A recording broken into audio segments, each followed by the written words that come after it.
2.25 कोटी रुपयाचं काम लोकांच्या पुढाकारातून केलं.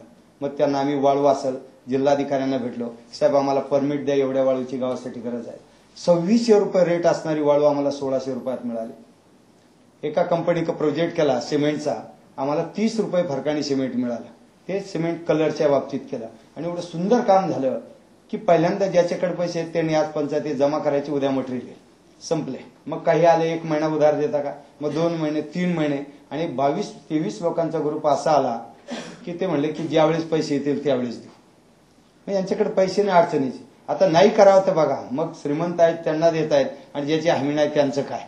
आणि मग आम्ही त्या 22-23 लोकांसाठी गावातून डिग्रीचे, शेतकऱ्यांचे, काही शिक्षकांचे, बँकेचे रोखे काढले आणि 14 लाख रुपयाचं भांडवल तयार केलं आणि संपूर्ण गावाचं चित्र बदलून टाकलं. आज एकही छप्पर गावात नाही. एवढा चांगला फायदा झाला की अनेक बाहेरचे पाहुणे येतात, हिवरे बाजारची मुलगी करायची किंवा हिवरे बाजारला मुलगी द्यायची. एक संस्कार, लोक पैसा पाहत नाही, आता संस्कार विचारतात. किती श्रीमंत आहेत त्यापेक्षा मुलांवर काय संस्कार दिले, हा मुलीला सांभाळेल का नाही, बरोबर आहे. आणि त्याचा परिणाम आमची मुलगी सुद्धा आता एवढी जोशात आली, ती म्हणते त्यांच्या घरी शौचालय आहे का नाही अगोदर विचारून घ्या. आणि आमच्याकडे विवाहपूर्वी HIV टेस्ट कंपल्सरी असते. 2002ला आम्ही निर्णय घेतला होता आणि त्याचा आज खूप चांगलं, कारण ते खूप अवघड निर्णय होता, पण तो एक लोकांच्या विचाराने असल्यामुळे अडचण आली नाही. त्यामुळे बाहेरचे पाहुणे सुद्धा म्हणायला लागणार या गावाची पद्धत आहे. आणि यावर्षी ठरलं आता बेंजो लावत नाही. पाहतो आपण ते डीजे बीजे एवढे 80 डेसिबलच्या पुढे गेले तर ग्रामीण मुलांमध्ये बहिरेपणाचं प्रमाण आता खूप वाढले. लहान लहान मुलं का त्या डीजेच्या कडेने उभे राहतात आणि ते व्हायब्रेशन आले किंवा भयानक असाच आणि एवढा कर्कश आवाज आणि सगळंच कायदा आहे, सगळं काय होत नाही. परंतु आम्ही ती सगळी चर्चा गावात केल्यामुळे मुलांनी ठरवलं नाही आपल्या गावात हे नसलं पाहिजे आणि ते आता बंद केलं. म्हणून ह्या एक गोष्ट पूर्ण गावाचा ब्लड ग्रुप आहे. पूर्ण संपूर्ण गावासाठी आम्ही एक आरोग्याचं एक चांगल्या प्रकारची एक मुवमेंट केलेली आहे. आणि काल परवाच 8 जून 1990 साली पहिला खड्डा खोदला श्रमदानातून झाड लावायला आणि पाणी जिरण्यासाठी. त्याचा 20वा वाढदिवस आम्ही परवा साजरा केला. श्रमदानाचा वाढदिवस, का श्रमामुळं प्रतिष्ठा निर्माण होते. कारण पहिले आपण गावापूर्वी सगळी शहरं सगळीकडे श्रमदान असायचे, लोक एकत्र यायचे, गावात बसायचे, गावात पिण्यासाठी विहीर खणायची असेल, गावात एक समाज मंदिर करायचं, मंदिर बांधायचं. 200 वर्ष झाली गावातील मंदिर आणि चावडे आजही चांगलं आहे. का प्रत्येकाने वर्गणी केली किंवा श्रम केलेले होते. तर ते एक अटॅचमेंट असे की माझं आहे. पण वर्गणी पनिशमेंट म्हणलं की मग तो बाजूला जातो. म्हणून आम्ही कधीही गावामध्ये पनिशमेंट केली नाही ऐकलं काही करत. आजही हिवरे बाजारमध्ये एक काळ संपूर्ण गाव दारू पिलेला असेल आणि एक काळचं एक प्रति कोल्हापूर कुस्ती क्षेत्रात मानलं जायचं. अगदी इंदोर उज्जैन पर्यंत गेलेले कुस्तीगीर गावात या देशातले मान सगळे मास्टर चंदेगराम असन देनानाथ सगळे महाराष्ट्र केसरी हिंद केसरी हिवरे बाजारला येऊन गेलेले. दूध प्यायचं, हंडा दूध प्यायचं, रात्रभर लिजिम खेळायचं वरातीमध्ये, पाठी उठून नांगराला जायचं, शेत करायचं, पुन्हा येऊन आंघोळ करायची विहिरीमध्ये, तापलेलं पाणी कधी नसायचं विहिरीत पोहायचं. हे सगळं असं समृद्ध जीवन होतं. ते मी माझ्या गावातलं अनुभवलं होतं. जवळ 78-79 पर्यंत अगदी मे महिन्यात विहिरींना पाणी असायचं, ओढ्यांना पाणी असायचं. ओढ्याची रीती बाजूल केली की गाई किंवा शेळी जसं पाणी पिते हात आणि गुडघे टेकून तोंडाने पाणी प्यायचा आनंद वाटायचा. आता कुठलेही सगळं ड्रेनेज होऊन गेलं, कुठली नदी नावाची गोष्टच राहिली नाही, कुठंच नाही. गंगेसारखी नदी आपण पाहतो की कुठं पाणी हातात घ्यावं की नाही इतकी वाईट अवस्था आहे. आणि म्हणून नद्यांचं हे सगळं आहे. आणि मग गावामध्ये आम्ही ते पाहिलं की एवढं समृद्ध आंब्याचं सीजन आलं की संपूर्ण गावामध्ये आंब्याचा एक सुगंध असायचा. जांभूळ, जांभळाच्या सीजनला कोणाचा याचा हात मोडलेला आहे, कोणाचं डोकं फुटलेलं आहे, ते एक वेगळं चित्र असायचं. मोळं आले की मोळं खायला मिळायची, सगळं मध खायला मिळायचा आणि एवढं करवंद खायला मिळायची. आणि 80 नंतरचे जे गेलं कारण म्हणजे 72 सालचा दुष्काळ ग्रामीण महाराष्ट्राला फार मोठं कलाटणी देऊन गेला. का जिथं माणूस रोजगारासाठी पळायला लागला आणि सगळे ग्रामीण माणसं शहराकडे आले. आणि त्याच वेळेस जर थोपू शकला असतो तर कदाचित चित्र बदललं असतं. आणि मग ते सगळं पाहिलं. आणि माझं शिक्षण 4थी नंतर बाहेर झालं. 4थी पर्यंतच गाव चांगलं पूर्वी होतं. मग 72 नंतर 82 साली एक खुनासारखी घटना घडली. एक दारूच्या बाटलीमध्ये मुलीचं लग्न जमायला लागलं. शाळेतील विद्यार्थ्यांनी दारू आणायची, शिक्षकाने गावातील कारभाऱ्यांनी शाळेत बसून दारू प्यायची. इतकी वाईट अवस्था 82 ते 89 झाली. आणि 89ला ज्यावेळी निवडणूक आली त्यावेळी गावातील मुलं आली. कारण मी कधीतरी वर्षातून एखाद्या वेळेस गावी यायचो. तुमच्या बहिणीचं लग्न सुद्धा पाहुण्यांकडे करावं लागलं होतं, एवढी वाईट अवस्था गावामध्ये. सगळं पूर्ण खडकावरती आहे. अगदी रीती माती बाजूल केली, खाली खडक आहे.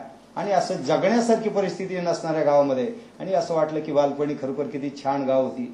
माणसं पैसे नव्हते, श्रीमंती नव्हती, पण संस्कार आणि शिकलेले नव्हते, बस संस्कार किती होते. दुःखद घटना घडली की अख्खं गाव सर्वांच्या दुःखात सहभागी व्हायचं. आनंदाचे सण आणि उत्सव आले की एक एक महिना गावामध्ये ते वातावरण तयार असायचं. आज सण कधी येतो कधी जातं समजत नाही. दुःखाच्या घटना घडली. बारा कालच्या निवडणुकीत फार उद्योग करत होता. म्हणजे एवढा माणूस एकमेकाचा द्वेष करायला लागला. आणि सगळं पाहिल्यानं असं मनाला एक प्रश्न विचारला की थोडंसं थांबण्याचा प्रयत्न करू. आणि मग आईने विरोध केला पहिला, यासाठी तुला शिकवलं नाही. 8 दिवस आई घरून निघून गेली होती. संपूर्ण नातेवाईकांचा विरोध. एक चांगल्या संधी होते, परंतु ते सगळे येऊन थोडंसं एक मनाचं परिवर्तन झालं. घरच्या समजून सांगितलं की एक महिना 2 महिने थांबतो आणि मी पुन्हा जाईल. आणि थांबलो गावात. पहिले शाळेचं काम हाती घेतलं आणि पहिले श्रमदान केलं, सुरुवात केली आणि एक काम झालं आणि मुलांचा सहभाग वाढत गेला. 1 महिना गेला, 2 महिने, 6 महिने, घरच्या घरी आबोला सगळं चित्र. परंतु जशी आवड निर्माण झाली तसं पुढे पुढे जात गेलो. मग घरच्यांचा पाठबळ मिळालं की आता हा सोडत नाही आणि त्यातून गावामध्ये काम करायला सुरुवात. प्रचंड संघर्ष, खूप त्रास झाला. 95 साली अविश्वास आलेला. 68 किलो वजनाचा 52 किलो झालो. पहिले पैसे मंजूर होऊन आले, कारण याच आदर्श गाव योजनेतलं 94-95चं हिवरे बाजार एक गाव, 300 गाव राज्यात निवडली आणि ते पैसे आले आणि झोपलेली माणसं जागा झाली. आणि मग कळाले की सायकोलॉजी गावातली किती भयानक असते. आज 4 माणसं अशी बोलत चालले की मी ओळखतो तू काय बोलत चाल. कारण माझ्याबरोबर दिवसभर फिरायचे आणि रात्री कोणाला तरी दारू पाजून गावात आणून सोडायचे आणि पुन्हा सकाळीच मला येऊन सांगायचे त्यांनी काल दारू पिऊन त्या महिला मंडळाच्या घरी जाऊन शिव्या दिल्या, दंड करा. 1, 2, 3, 4, 8 दंड केले. 9वा आला. सोडून द्यावं तर 8 जणांना टाईट केलेलं वा गरिबांना दंड केले. मोठ्याला कुठं काय करतात आणि दंड करावा तर माझ्यावर अविश्वास येतो. अशा परिस्थितीमध्ये 68 किलोवरून 52 किलोवर आलो होतो. अगदी या टोकाला गेलो होतो की सोडून द्यायचं. पण काही घटना घडतात. तुकोबरायांचं खूप वाङ्मय वाचण्यात आलं. बरे झाले देवा निघाले दिवाळी, बरी केली पिढा या दुष्काळे. तुकाराम महाराजांचं परिवर्तन, त्यानंतर माऊली ज्ञानेश्वरांच्या नगरीची रचावी, जलाशय निर्मावी, महावणे लावावी, नानावी दे, हा 14वा अध्याय. अशा अनेक गोष्टी पाहिल्या, संदर्भ मिळाले आणि मग सुरुवात केली की त्यातून एक नाही आता चुकतं याचा अर्थ काहीतरी चांगलं आपल्या हातून घडायचं, असं एक पॉझिटिव्ह थिंकिंग सुरू केलं. आणि म्हणून आता असं होतं गावात जर अडचण आली नाही तर मी चार्जच होत नाही. आणि पूर्वी काही गडबड झाली का डिस्चार्ज होऊन जातो, 3 दिवस जेवण बंद व्हायचं. आता काही घडलं नाही तर जेवणच जात नाही. आणि मग आता सवय झाली ती, कारण ती ज्यावेळेस संघर्षाची एकरूप होऊन जातो त्यावेळेस संघर्ष आपोआप थांबतो, शहरावर परिणाम करायला. आणि त्यातून आता गावात 15, 20 दिवस नसतो का गावकऱ्यांना सांगितलं बाबा आता तुम्ही सांभाळा. गाव झालं उभं राहिलं. आपल्याला एक गाव करून चालणार नाही. तर आज महाराष्ट्रात पाहिलं 43,000 गाव आहेत, 29,000 पंचायती आहेत, 2,40,000 पंचायती या देशात आहेत. एवढं 6 लाखावर गावं आहेत आणि एकूण 2 गावासाठी आयुष्य घालायचं आणि मग तेवढंच उदाहरण देऊन थांबलं तर उपयोग नाही. म्हणून पंथी लावून प्रयत्न जो करायचा, म्हणून त्यातूनही आदर्श गावची जबाबदारी आल्याबरोबर जे अनुभव मला काम करताना आले ते इथं देऊन आपल्याला एक महाराष्ट्रामध्ये एक चांगली चळवळ निर्माण करता येईल का, हा तो एक प्रयत्न करायचं ठरवलं. किती वेळ मला माहित नाही, कारण मी कधी घड्याळ ठेवत नाही. माझं घड्याळ तुमच्या टाळ्यांवरती असतं. आवडतं का वेळ संपली का सरपंच म्हणल्यावर छोटा असतो, प्रयत्न आहे त्याला जरा मोठं करण्याचा. आणि म्हणून हा सगळा प्रयत्न यासाठी आहे. किती वेळ मला सांगा, म्हणजे काय 2 मुद्दे सांगता येईल? हा बरं चालेल, अगोदर बोलतो आणि मग आपण प्रश्न विचार. म्हणून महत्वाचं ते आहे की गावामध्ये आम्ही वेगळं फार असं स्पेशल फंडिंग अजिबात नाही. जो प्रयत्न आणखी कुठल्याही गावाला मिळेल हाच प्रयत्न आम्ही केलेला आहे. आणि नेहमी स्पेशल फंड घ्यायचा आम्ही टाळलेला आहे. आणि शासनाने 100 रुपये आम्हाला दिले तर आम्ही 125 रुपयाचं काम करतो. वरच्या 25 रुपयात लोकांचा सहभाग असतो आणि त्या सहभागातून ते काम प्रत्येक माणसाला आपलं वाटतं आणि त्याचा परिणाम गावामध्ये कुठलाही प्रसंग निर्माण झाला की संपूर्ण गाव उभं राहत असतं आणि सांभाळा. एक मुस्लिम कुटुंब गावात आहे, मस्जिद आम्ही बांधली.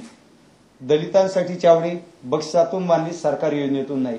जातीच्या आधारावर नाही तर गरजेच्या आधारावर लग्न येऊ, अखंड हरिनाम सप्ताह येऊ, एकाच पंक्तीला सवर्ण आणि दलिताची माणसं जेवायला बसत असतात.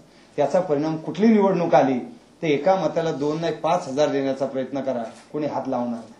कारण एकच बूथ असतो आमच्या गावाचा. आता एक प्रयत्न आहे आमचा, आपल्या सर्वांची मदत लागणार आहे. एक जनहित याचिका दाखल करायची की गावांनी ठरवलं तर मतदान मिक्स झालं पाहिजे. आज ओपन व्हायला लागलं गावगाव. मतं जिथं कमी पडले तिथं काहीच जात नाही आणि संघर्ष करावा लागतो खूप. आणि मग ते आम्ही पाहिलं तर बूथ आमच्या गावाचा असतो, सगळी वाहनं आमची गावाची असतात. सर्वांना पोलिंग एजंट ग्रामसभा देते.